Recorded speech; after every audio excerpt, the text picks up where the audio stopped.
Okay, guys, welcome into another edition of the 40 Acres Postgame Show Live. I am your host, Matthew Miller. Let's get that up there on the screen. And sixth straight week, guys, we got to come in here and talk about a loss. So obviously not good. This one, I will say, at least they showed some fight, some character. I think the offensive line played better than they have all year. I think the defensive line played better than they have all year. Just early on, again, shooting yourself in the foot. How many times have we said this throughout the year? These wide receivers are getting open. We give them the ball. They drop the ball. It's not the scheme. It's the players in this game, especially like the scheme and on offense. The defense, we can discuss the scheme. But offense, these guys were getting open. The play calls were good, and they're just dropping passes. Xavier Worthy was dropping passes. Marcus Washington was dropping passes. Everyone was dropping passes. Another bright spot, Keelan Robinson finally got involved more. And it took our best player to get hurt for that to happen. That's ridiculous. He should have been involved more from the get-go. He's a really, really talented, good player. And I don't understand that, why it took this long for him to get involved. You heard Nick Saban this week talking about how if he was at Alabama, he would be involved more and he should have stayed. He's probably right because he's not been involved enough here. He's really explosive. He's really good. You saw that with the long touchdown run. It doesn't make much sense. On the defense, 3 times in this game, you can look at third downs when we had momentum on offense and we started to get it rolling, where we could have stopped them and probably got the ball back and scored. Giving up third and longs, third and 15, third and 18, I think a third and 12 as well. And he runs the same damn scheme for all 3 plays. Too high safety every single time. He didn't bring a blitz. When we got the 2 sacks in a row, I said, light him up. He doesn't want to be hit again. He's going to make a stupid decision or throw it away. And no, we sit back and he shreds us. Why are we running the same damn scheme all the time? It's infuriating. He mixed and matched a little bit more than he usually does, but it's still too high safety most of the time. And it's getting ridiculous at this point. It doesn't make any sense because it doesn't work. I'm going to get to your comments because, again, this is basically just the same movie repeating itself over and over again. Like I said, also props to Hudson Card for coming back. The game good couldn't walk. I mean, at all. He was literally running on one leg and throwing on one leg at the end there. It's just sad what we've become, to be honest with you.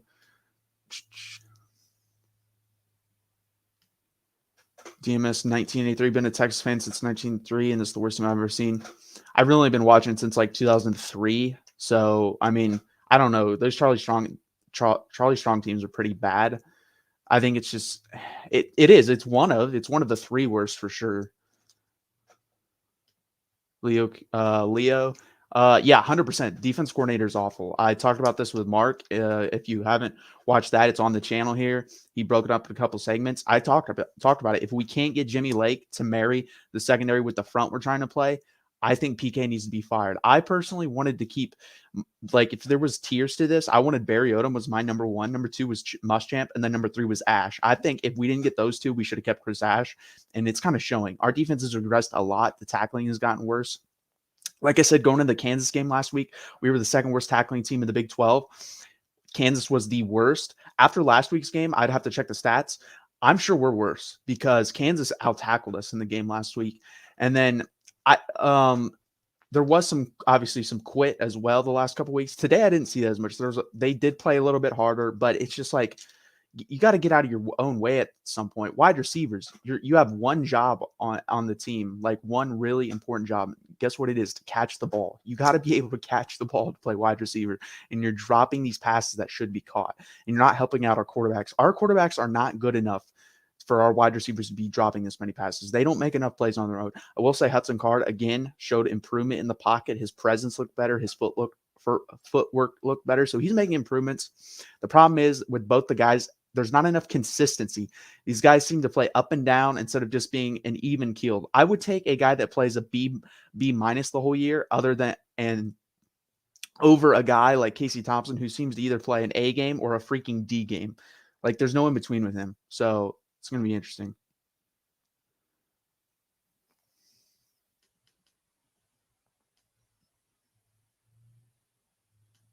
I didn't expect to win this game. I said after last week's Kansas game, we're a 4-8 team, and that's what we are. That's what we're going to be. We're definitely not beating Kansas State. Kansas State's way better than that West Virginia team. So I wouldn't be surprised if we get skull drag next week. I wouldn't be surprised if it's like 41-17. That's what I think is going to happen.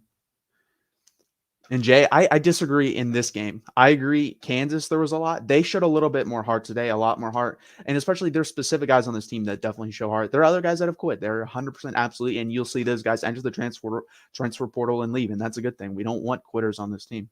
We need a new culture.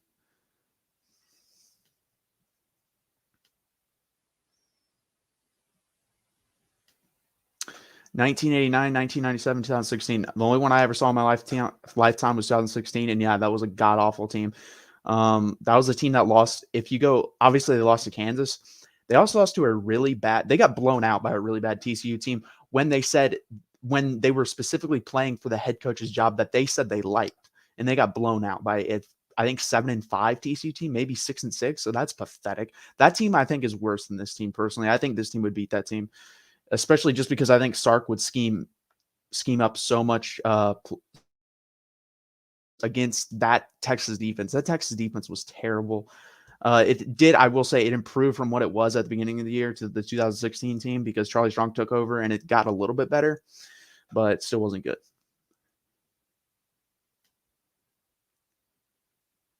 No, that's really stupid. Okay, first off, let's address this. I just can't skip over this. If you believe that, you're part of the problem. And what I mean by that is this program is in this position because we haven't given someone enough time. We can't just keep overturning people year after year after year at the head coaching position. If you want to fire PK, I have no issue with that. His schemes make no sense to me. They haven't made sense since day one, and they've progressively got worse, and he hasn't adjusted. So I have no issue with that. But the head coach has to stay for at least, I think we give Sark, my opinion, 4 years minimum. For the simple fact, guys, who wants to come here? Who can we get that you can say head and shoulders is going to be better than Steve Sarkisian is going to be? I can't name anyone. Urban Meyer's not coming here. Nick Saban's not coming here. Those are only two guys that you can guarantee. And Lincoln Riley, and of course, he's not going to come here. And Ryan Day. So 4, Dabo Swinney 5. None of those guys are leaving their programs to come to Texas. That's not going to happen. So get over it. He's going to be our coach for a while, and he should be our coach for a while. He doesn't even have his players in here. That's just stupid to say that. VP. If PK must have Jimmy Lake to be successful, then I 100% agree with that. That's what I said. I want him fired personally. Like I said, his schemes make no sense. He doesn't adjust.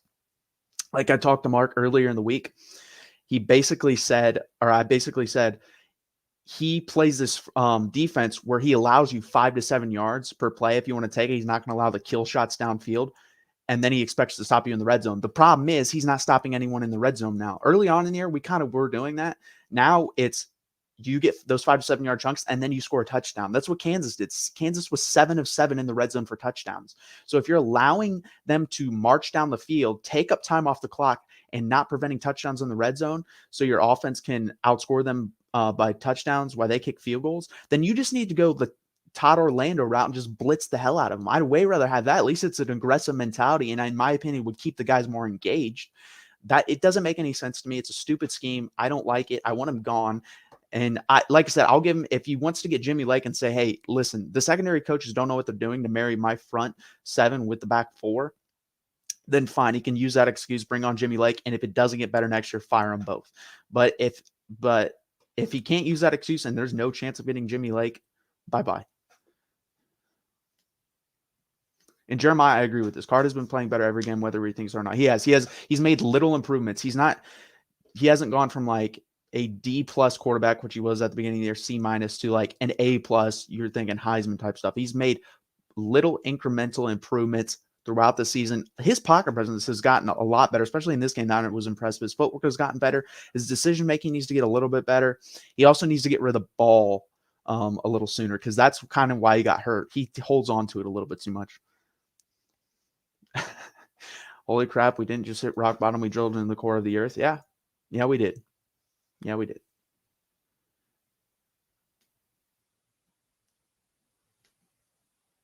Yeah, I agree. It's not happening. It shouldn't happen. Who are we going to go get, geniuses? Who do you freaking want out of your freaking minds? I mean, people are just out of their minds. No one wants to come here. If anyone hasn't noticed, we've offered it to big time names. They said no. They turned us down. They don't want to come here. Dance with the one. Dance with the one you're with. Dance with Sark. You need to keep him here for a couple years to at least get his culture in there, to bring in the people that he needs. His scheme works. You see guys open. You see guys blocking and making holes with the average at best offensive line we have. And then the guys are just dropping passes or missing assignments. There's these little things that they're just not doing. And I really think some of that will get turned around. And also adding better players and players who want to be here will also turn that around. Over under 15. I think they'll be over. I mean, DKR holds what, 100,000 people. So you're saying what is that? 1/7 of the stadium basically will be there. I think they'll have at least 15,000. There's a lot of delusional people. I saw people, Texas fans who traveled from Texas to West Virginia. Why the hell would you waste? I'm sorry. I would not waste my money to go watch this football team. There's zero. I don't even want to watch them on TV. Like, that's saying a lot, because I was excited to watch Charlie Strong's football teams and Tom Herman's football teams, because again, they found at least different and exciting ways to lose. It wasn't the same thing over and over again. Or this team just wants to take out a gun and shoot themselves every game and cost themselves points.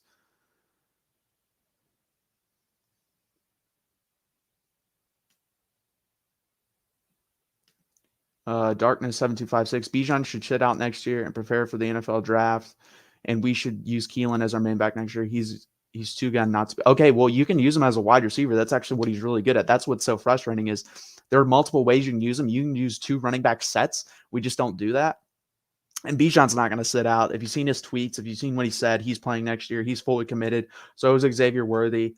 Like I said, there's about 5 to 10 guys on this team I really want to build around, and all of them seem to want to be here. The rest of them, we'll see. We'll find out. Like I said, in the offseason, transfer portal is going to be hot. No, he doesn't. I mean, that was pretty evident on 3rd and 6 with the game on line, and you run and lose 2 yards with Casey Thompson in there. Hudson Card was at least moving the ball. And once he hit that deep pass, you kind of saw like this weight lifted off his shoulder and his confidence come up. And I'm not surprised by that, because he's missed a lot of deep passes. He's probably like 1 of 10 on passes over like 25 yards down the field. That was the first one he's hit. Sark is not the problem. 100% agree, Leo. It's the players. To an extent, yes. On the offensive side, I pretty much it is all players. Defensive side, I would share some blame there. That's the scheme, man. He doesn't change his scheme. Again, keeps running too high safety. Doesn't make sense. I just don't understand it. But a lot of coaches seem to do that. Todd Orlando was the opposite. He would just blitz every freaking down from distance, from a guy from the parking lot would blitz, and then we'd get beat over the top. So can we have someone that does both? Like, on some plays, he'll run too high. On some plays, he'll blitz. Sometimes he'll run cover 1. Sometimes he'll run cover 3. Sometimes he'll run cover 4. Sometimes he'll run cover 6. Sometimes he'll do his own blitz. Like, can we have someone that, schemes around what the other team's actually doing, and just instead of just having one defense you call against every freaking team? Art Briles, no. Hell no. I'm sorry. If you can, I could justify Urban Meyer because nothing like that happened under him. Art Briles let people rape people.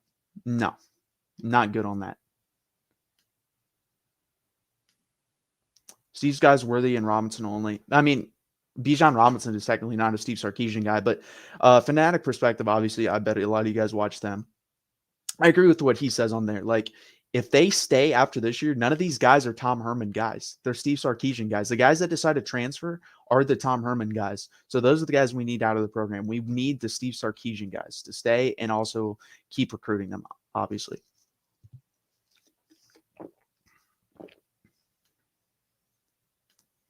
None of the DC schemes are going to make any sense. 50C in 5 years. We can't fire PK. He has proven develop.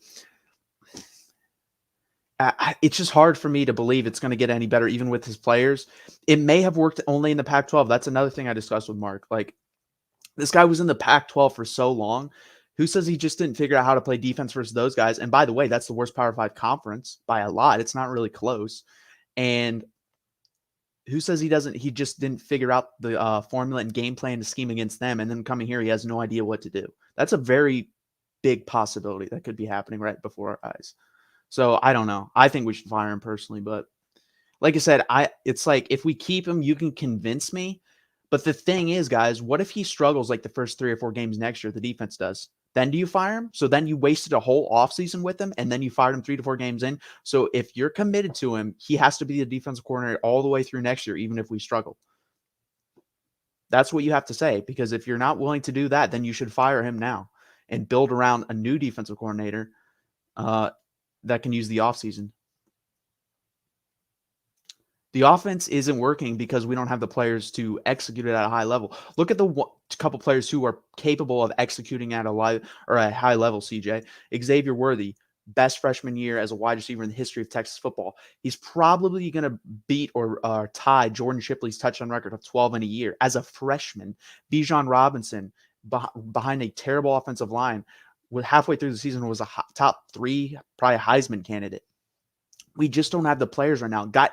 Scheme is about this. If you can see the eye in the sky, there was a couple plays. That's another thing too. It's hard to tell without the all 22 tape. But if you see, there are guys running open, and either the quarterback doesn't see him, or we don't have enough time to throw to him, or when we do throw to him, they can't catch the ball. So that's not on Steve Sarkisian or the coaches. That's on the players. Believe me, the scheme is good enough. The scheme didn't just change from Alabama to here. Guess what did change? The players.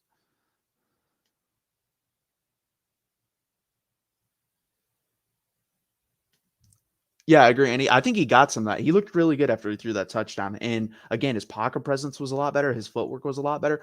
So I kind of saw what Steve Sarkisian probably saw in practice out of him today. And if you can just keep building upon that, like I said, every week I change my mind on this. I don't know who's quarterback next year. All I know is I want to find someone who's consistent. That's what I want to find.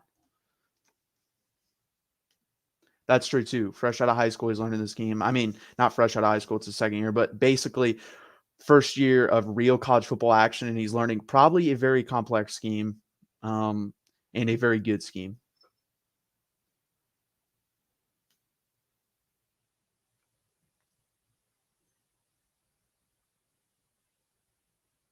100%. There's multiple things, Troy, where he dials it up. And the pass, I mean, look at the Arkansas game. There are multiple passes Hudson Card misses that are probably touchdowns. The Jordan Whittington comes to mind as a touchdown, or big plays. That if they're being missed like that, or if it's an overthrow, a drop, he holds onto the ball too long, an interception, that stuff like that, that's not Steve Sarkisian. That's the quarterback not being able to process what's in front of him. That's what Mac Jones was so underrated to me. And I thought he was the second best quarterback in the draft coming out for the simple fact the guy processed information well. He always knew who was open who was going to be open before the play happened, because he was so good at reading defenses pre-snap, and he got rid of it so quick because he was really fast at making decisions. He's just a really good distributor. He's not going to wow you with his arm talent. He's not going to wow you with his speed, but he's accurate and makes quick decisions. And that's what makes him really special, especially in a system like he has in New England. I mean, he's basically just doing what Tom Brady did his whole career, which is one to two reads. And then if it's not there, you check down to the running back. He'll get you 3 to 5 yards every time. And you move the chains that way. And that you can be super successful in the NFL and in college if you do that. You just need to be quick with your decision making, and also be able to read defense and process the information quickly prior to the snap happening, and when the play is going on as well.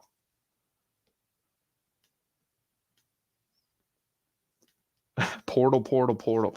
Yeah, we need 2 tackles. We need, I would say, a wide receiver. I think we need a cornerback. By the way, Deshaun Jameson is a god-awful cornerback. God-awful. Couldn't cover wide on. He couldn't cover anything. I mean, look at all the big plays that happen downfield. It's all Deshaun Jameson. All of them. He's not a good cornerback. He's a very good return man. He's very athletic. He's not a good corner.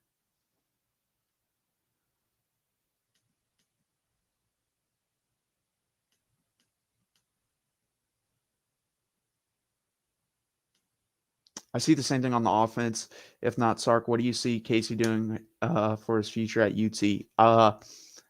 One of them's going to transfer. I don't know who it's going to be, because I think we're going to grab a transfer quarterback, and then one of them's going to transfer.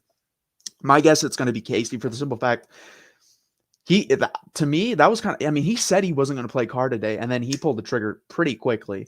Right after halftime, he went straight to Hudson Card. Hudson Card played pretty well, and that's who he believed in originally. So I wouldn't be shocked if he tells Casey, hey, man, I still believe in this guy. He's younger than you. He's got more time.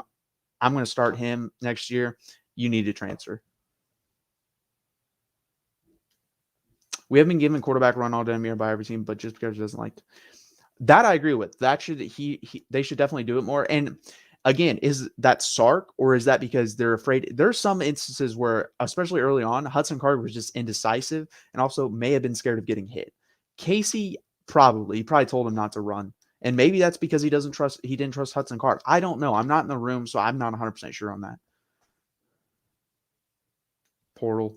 2 cornerbacks agreed, 1 safety, 3 offensive linemen, 2 linebackers if we get 8 portal. I think we need a wide receiver in there as well. Like, pretty badly. Because I don't think we're getting Evan Stewart. If he's smart, he'd go to Alabama. If he goes to A&M, he's a moron. I don't know why you'd go there as a wide receiver, but hey, your future.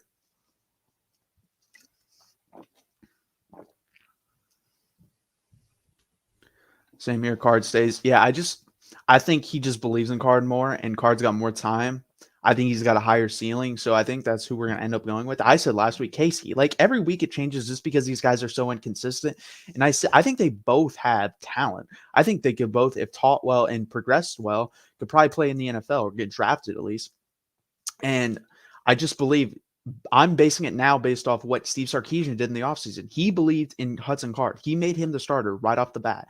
So I think he's going to choose him in the offseason and be like, hey, you're going to be our starter, or at least competing with whoever I bring in from the transfer portal next year. Casey, thanks for what you did here. Shake his hand, and then he'll probably go somewhere. If I were him, I'd probably go to Penn State. Wouldn't be bad if James Franklin stays, because then you have Mike Yursich there. You've worked under him. I think that's be a pretty interesting fit. He'd be one of the best quarterbacks in the Big Ten. The Big Ten has got awful quarterback play. Remember how excited we were when we got Stearns, Foster, Jameson, and Cook? All of them turned out to be cancers. And I disagree with Cook. Anthony Cook's been pretty good this year. Really good this year, actually. Foster has had his ups and downs. Caden Stearns, yeah, I agree, was a bust after his first year, but he's playing well in the NFL. And what do you know? Because he got good coaching. Jameson has been terrible. Jameson has not been who we thought he would be. So most of those guys have been inconsistent. I think Anthony Cook is still a good player, but you're right for the most part. From what they were rated as, they should be better than what they are, or should have been. Sark can groom Card a little bit better to his scheme with a better line. Of course, there's potential there for sure. 100%. I mean, he's a 4-star recruit. You can see the arm talent. He's athletic. He probably runs like a 4.5 to 4.6 40. He's got talent. So we'll see what Sark can do with him if he's the starter. Like I said, I think he'll end up competing with whoever comes out of the transfer portal. I remember when Orange Bud said we can win. Yeah, we're not that talented. This isn't Alabama. If we were Alabama, I would 100% agree with that, but we're not. We don't have the offensive line. We don't have the wide receivers. We got one of them.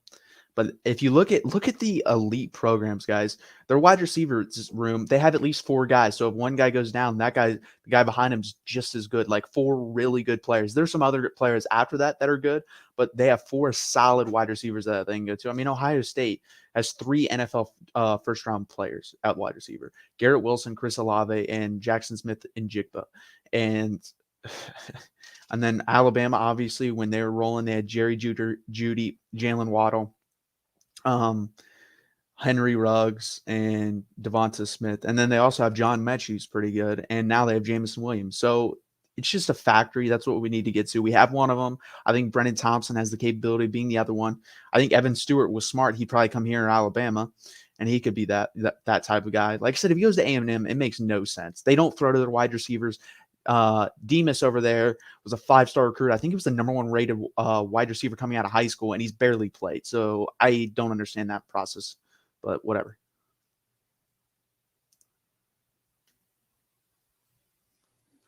Secondary needs help bad. Yeah, secondary has been bad basically since like 2000. Whenever Quandre Diggs left, I'm trying to think when that was, like 2014. I mean, he was like our last really good secondary player. Holton Hill was really good for a year, obviously, before he got busted for weed. Chris Boyd was pretty good. He wasn't great. Like, there's been seasons, but I'm talking about career. I think Quandre Diggs was the last great Texas defensive back throughout his whole career. Caden Stearns had a good year. Holton Hill had a good year. Chris Boyd had a year and a half that he was pretty good. But that's about it. Yep, 2 of them from Texas. And Garrett Wilson told the truth when he recruited to Ohio, or when he committed to Ohio State. He basically said, why would I go there when they're not winning and they're not developing? And he's 100% right. That's why I went there. If that's the thing, people don't realize, if we can get to a point where we're not racking up 9-3, 10-2, and we're pushing guys to the NFL, then you're going to get the elite guys to come in here and push us over the edge to start winning championships again. But until we get to that point, it's just not going to happen.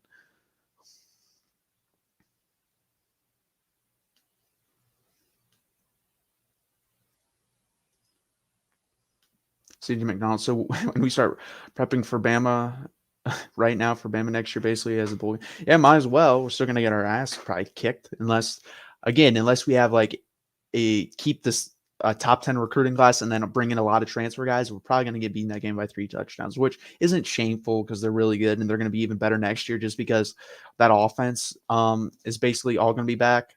And then other than a couple of pieces on the offensive line, and then their defense will probably be a little bit worse, but their offense is going to be insane next year.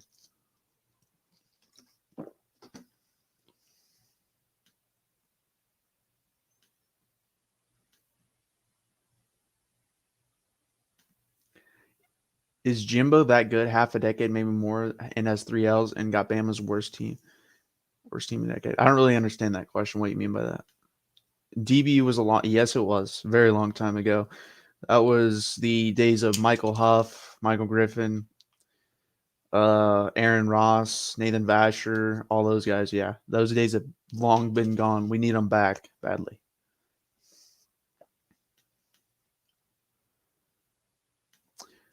Okay, Texas will never. So you want to make a bet right now, Johnny, that in the next, let's see, I'll probably be alive for, let's say 60 years that Texas doesn't win another conference championship. Because I'll bet you $1 million. And I bet you're wrong. Because there's a couple words in the English language that people throw around too often. That's one of them. Never. Never means literally in the history of the world, we will never win another. That's what that means. That's what you're telling me. That's not going to happen. We will win one. It may be a while, but it's not going to be that long. He really wants to do it.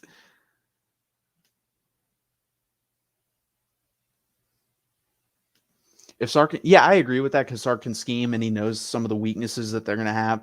And hopefully Bill O'Brien sticks around because that also will help because he's a terrible play caller. I think he's actually a good college coach because of what he did at Penn State. And he was actually a decent coach in the NFL. He doesn't know how to communicate with players very well, and he's not really good at scheming on offense.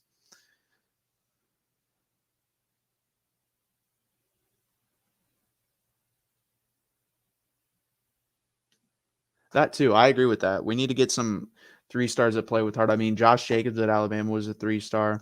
There's countless guys like that have been 3 stars. I'm pretty sure Samuel Cosmi was a 3-star NFL player now, really good player in the NFL. So yeah.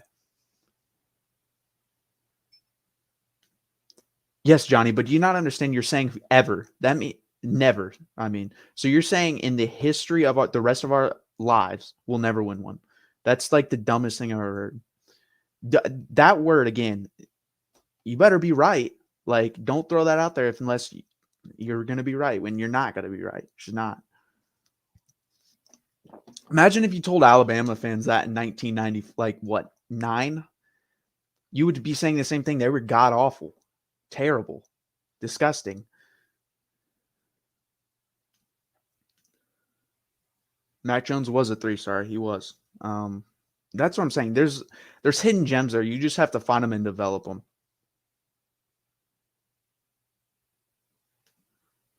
Yeah, but you don't even know what the spread. What if the spread is 16 and a half? You think they can keep it within that? I mean, they could lose by 17 and not cover. And I'd still, actually, that wouldn't even be that bad of a loss to me, 17 points. I'd have to do some research on that. They've been 5-7 before. They were pretty bad.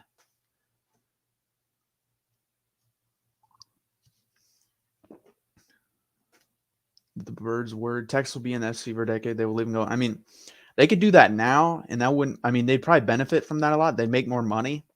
They'd get to schedule easier games. So they could do that. They could do that now.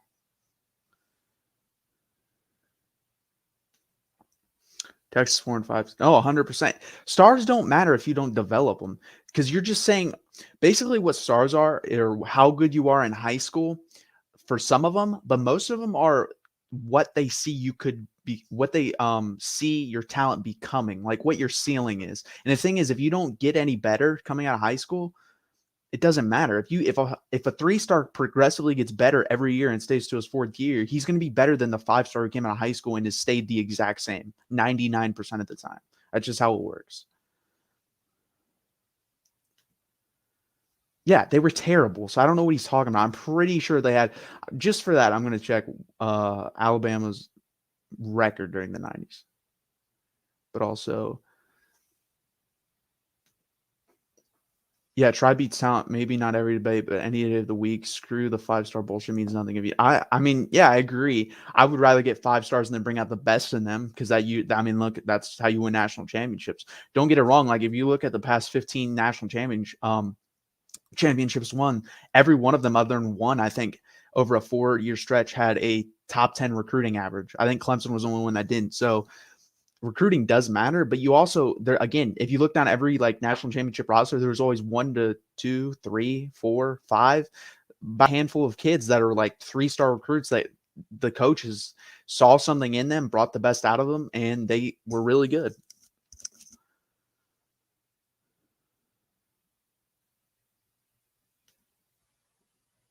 These kids drink the possibly, or are you getting kids that again? But see, that's the thing too. Why aren't the kids that come from Texas drinking the Kool-Aid when they go to Ohio State? They have more to drink the Kool-Aid about there than they do at Texas.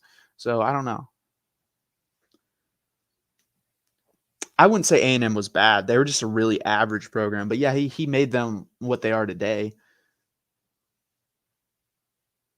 I'm gonna look up Alabama in the 90s.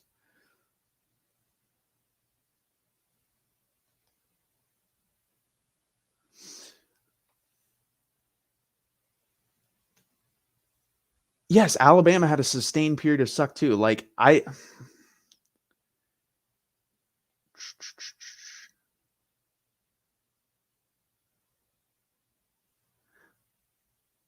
5-6. They went 3-8 in 2000. So yeah, you're just wrong there, man. Um, but 100% A&M is still extremely like just average. They're not. I mean, they're better than average. They're good now. They've gone from good to average. Not this long. I agree with you. Like Alabama's longest stretch of being mediocre or bad was basically 5 years. It's definitely not gone on this long. But their bad was just as bad as our bad was. So just not as long over a long period of time. And Nick's first year is different. Nick's, I mean, 7-6, they're better. I mean, that's better than what we are right now. But like I said, in 2000 they went 3-8. So the only like teams you can look back on the history and like say, wow, that team didn't have any like bad years are Oklahoma and Ohio State. Like, and I shouldn't say it like bad years. I should say more than a year or two stretch of being average or bad. Those teams like break out of that or were never have one, or Oklahoma and Ohio State. Just look at the records. They never like go back and look. We're never a terrible program. They were always at least average.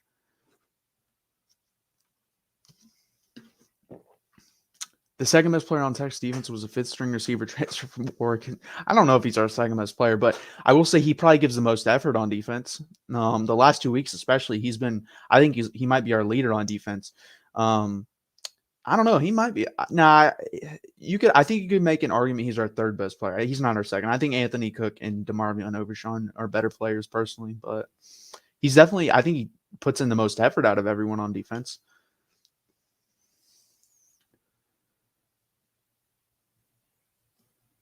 Yeah, he's not going to admit he's wrong. People don't admit they're wrong anymore. It's very rare to find. I think I did it a couple weeks ago when someone said we could possibly lose to Kansas about a month and a half ago. Someone said that. I was like, that's not going to happen. And then 2 weeks ago, I came on and said, there's a really good chance we're going to lose to Kansas. And we did. Like, I can be wrong. Everyone can be wrong. If he's saying over a 12-year period that Alabama was never as bad as Texas, 100% right. But there was, again, a 5-year stretch. And during one of those years, they went 3-8. Nick Saban also 100%. That's the thing that scares me. The defense has progressively gotten worse throughout the year and got worse from last year to this year. So that's why I'm so angry about the defense. Like, and I don't see a vision. Again, with the offense, there's inconsistencies. There's some players that we need to take out and plug in better players for. And there's some shooting yourselves in the foot, but you see the vision on offense. I don't see the vision on defense. I just don't. If someone can help me paint the picture of it, by all means, jump in the comments and see what I'm missing, but I just don't see it. Sid Irish. We need all the. If you're an Irish fan, please pray for us. We need all the prayer, help, energy we can get. Okay, if you're talking about over a 12-year period, fine, you're right. But if you're talking about for any period, you're wrong because Alabama was bad.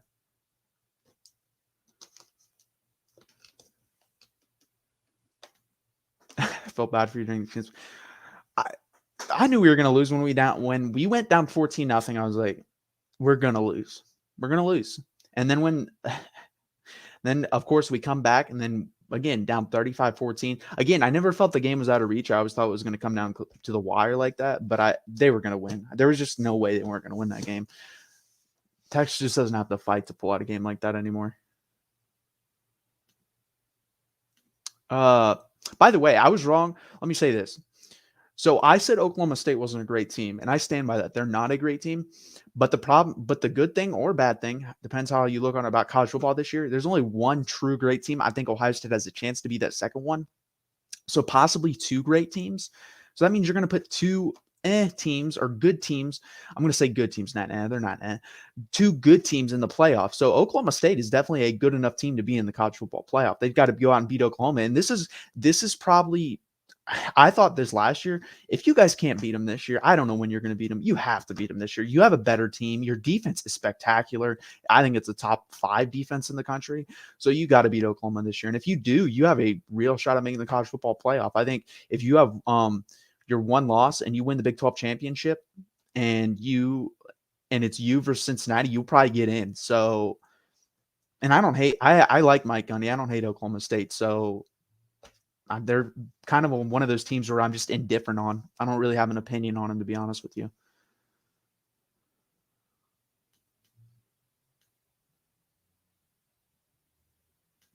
Can we borrow touchdown Jesus for a season?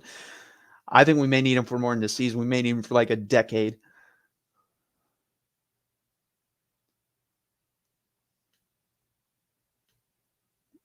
Sure, just return him. No, we're going to steal him and keep him. Yeah, but the problem, Jeremiah, they're not sound. They're the worst. You know what being a sound team is? You don't make mental mistakes. You tackle well, and you keep teams out of their end zone when they get in the red zone. He literally does none of those well. So I don't know what to say. And I agree that he doesn't have the talent, but also adjust your scheme to the talent. Like if you're getting like beaten the way that I was saying, just blitz every down then. I'd rather them score faster so we get the ball back quicker and they're able to stay in a rhythm than them have an 8-minute drive and they end up scoring a touchdown on.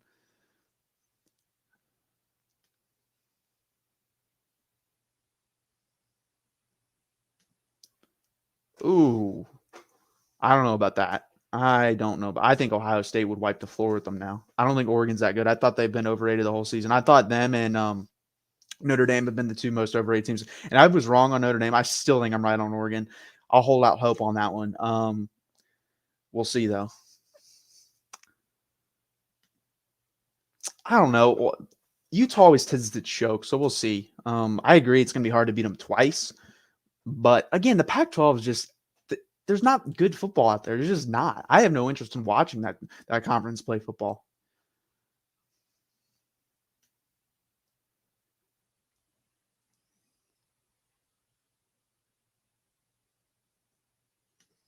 Yeah, that's the thing. They don't have a quarterback, but their defense is phenomenal. And let's say they were the 3 seed. Ohio State versus Oklahoma State, that'd be an interesting game for the simple fact I think they could contain.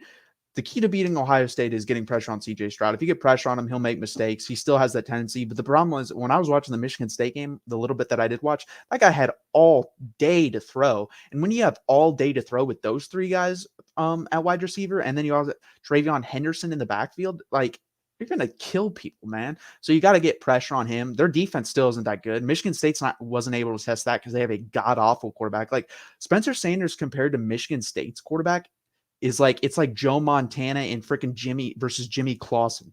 Like Michigan State's quarterback is terrible. Michigan's quarterback's terrible. Michigan has a better shot versus Ohio State because their defense is a little bit better. And their quarterback is just a little bit better, even though he's not good. And it's going to be in Ann Arbor, so that'll help as well. it'd be a great it'd be great for Arkansas defense, Texas offense. These guys playing Alabama tough.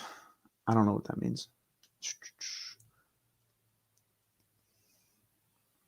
I love Texas paid Mike Elko. Yeah, that'd be nice. I don't see that happening. I feel like they would just do what Arkansas did with Barry Odom and just throw a shit ton of money at him, to be honest with you. Because I think Jimbo knows, like, let's be honest, up until like the last couple games, I mean, the A&M defense was carrying the A&M offense the whole year, basically.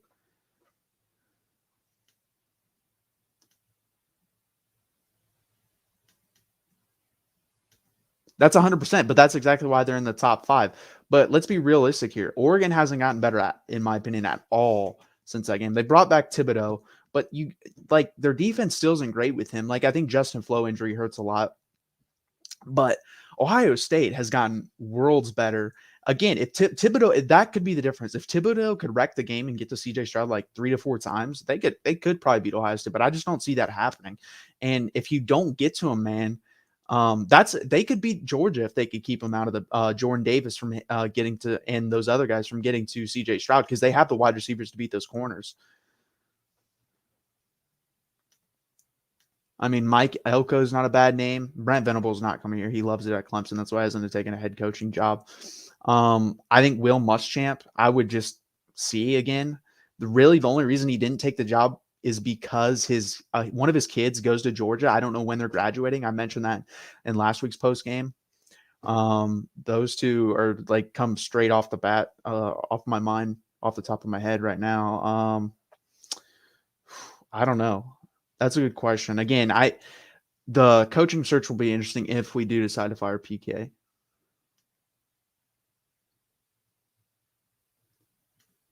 100%. Oregon got Ohio State before Stroud grew up. That's 100% right, Jay. Like, Stroud has gotten a lot better. And again, they've just gotten a lot better at protecting him. And the change at defensive coordinator has helped. Like, Oregon literally ran like the same 3 plays and had success on every run they had, on every touchdown they had that they ran the ball. It was literally a sweep or outside zone run to the left. Like, they destroyed him with that every time and got a touchdown.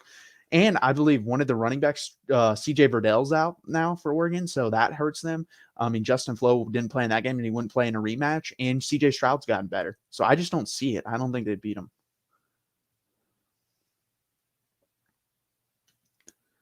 If you've been watching Texas this year, that's true.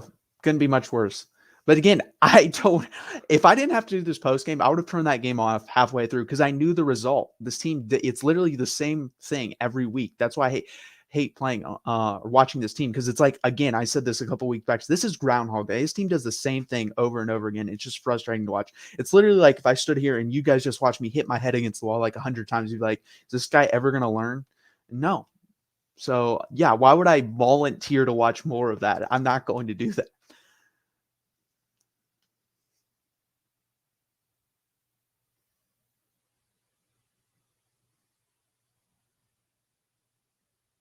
The problem is I don't see USC has turned into what Texas was under their old athletic director, where they want to be like this Harvard. We wanted to be like the Harvard of the South. They want to be the Harvard of the West Coast. They care way more about school than they do football. So they're not. Colin Howard said it best. Like, California is like one of the 10 biggest economies in the world. Louisiana is the smallest economy in the United States, or worst economy in the United States. And guess who's going to pay more for the coach? LSU.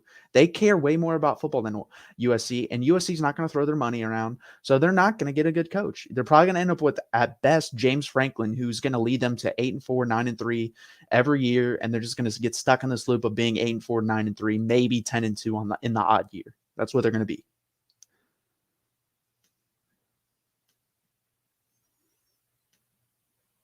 If Kansas, who do they play today? They play Texas Tech. I don't know. Oh, TCU. Yeah, they could beat TCU. TCU's been playing better since they fired Gary Patterson, though. It's 7-7 at halftime. Okay.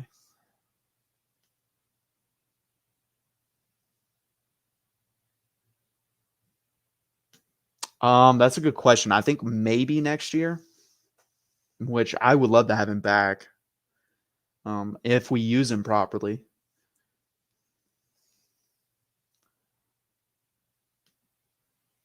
Oh no, I agree with that. Like we would definitely trade our position for 8-4, 9-3. But the problem is with that, you know what would happen if some guy came to Texas or USC, for example, 8-4, 9-3. People would be happy for like 3 to 4 years, and then that that fourth, the fifth, the even sixth year, people be like, when are we going to take the next step? That's how it works, guys.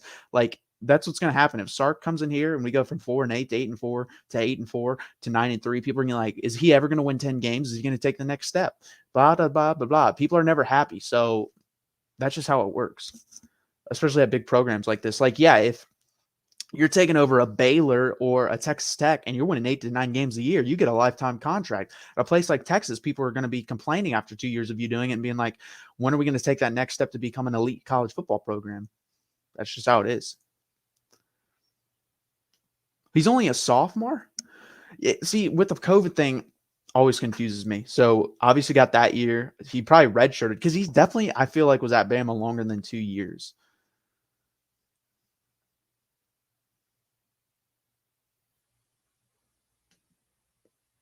I mean, no offense, Texas by like 3 touchdowns. 2011 Oklahoma State. Did they even win their bowl game versus Stanford? I'm trying to think. That was the year, if I have that right. Is that the year they played Stanford in that bowl game in the Fiesta Bowl? I think they lost that game. Maybe they won that game. It was really close. I know it came down, I think, to a field goal. But no, Texas wins that game. 2005 Texas is one of the 7 best college football teams in the history of college football. It is. I think 2019 LSU's really good. I think Team Auburn Cam Newton's really good. I think last year's Alabama team's really good. I think obviously 05 Texas, 95 Nebraska, 2004 USC. I mean, those are what I named 5 or 6 teams right there. Those are upper echelon elite of college football. They won. Okay. Yeah, they won. I knew it was really close, but no, that's a really solid team and probably the best team in the or one of the best team in Oklahoma State football history. They wouldn't beat 2005 Texas.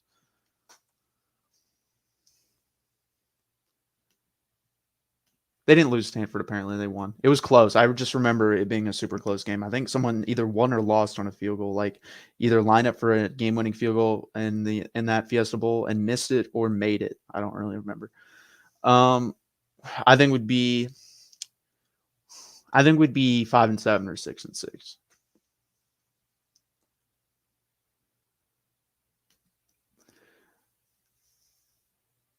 Mac will have another better season than Texas this year for the 3rd year in a row. Yeah, I mean, to be fair, no, actually, it doesn't matter because we lost to Kansas. I can't say that. I was going to say they're in a worse conference. That doesn't matter. We lost to the worst team in Division I college football, which makes us one of the worst teams in Division I college football. But yeah, he's been doing well, and they've been recruiting well at North Carolina. I don't know how much longer he's going to last there. He's obviously very old, so it'll be interesting who they pick to replace him. Yeah, my bad on that. I forgot to name them. 2001 Miami. Yeah, when you have Clinton Portis, Willis McGahee, and Frank Gore in your backfield, you're pretty freaking good. Ron Zook is available.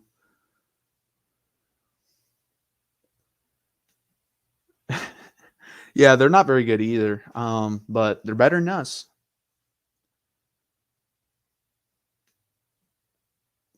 I haven't done this in a minute. You're listening to the 40 Acres Postgame Show. I'm Matthew Miller. Please hit that like button. Please subscribe down below. It really helps out the channel. Obviously, go over to MarkRogersTV, the voice of college football. I think it's scrolling down at the bottom. Subscribe to his channel. Like his content. Really helps out what he's trying to build there. Thank you very much.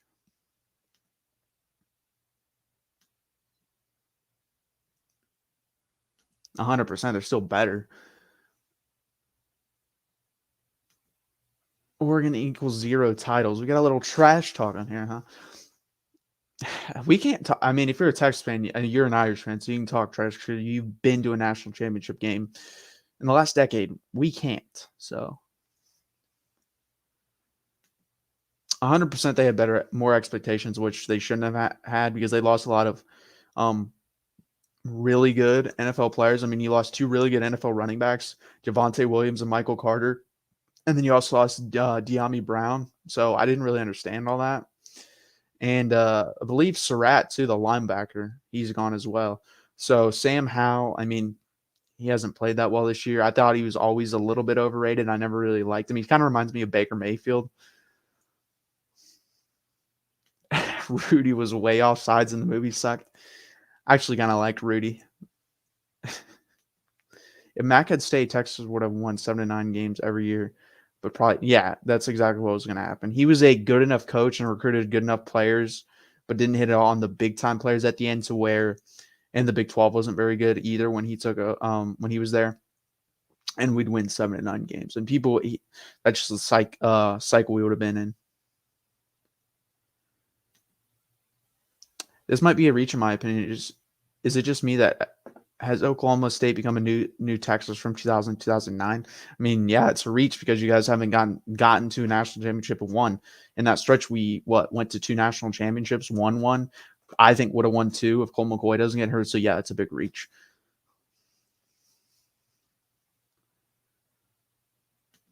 Yeah, he was. I mean, he missed on RG3 at DB. Johnny Manziel, I think, wanted to come here and he wouldn't let him. There's rumors Jameis Winston and Andrew Luck had like at least wanted to see our campus and be around and see how that was going to turn out. I don't even think he like recruited them that hard. So yeah, he missed on a lot of people. We played SEC better in the title than Notre Dame. Haha. Is Teo still looking for his invisible girl? Jesus.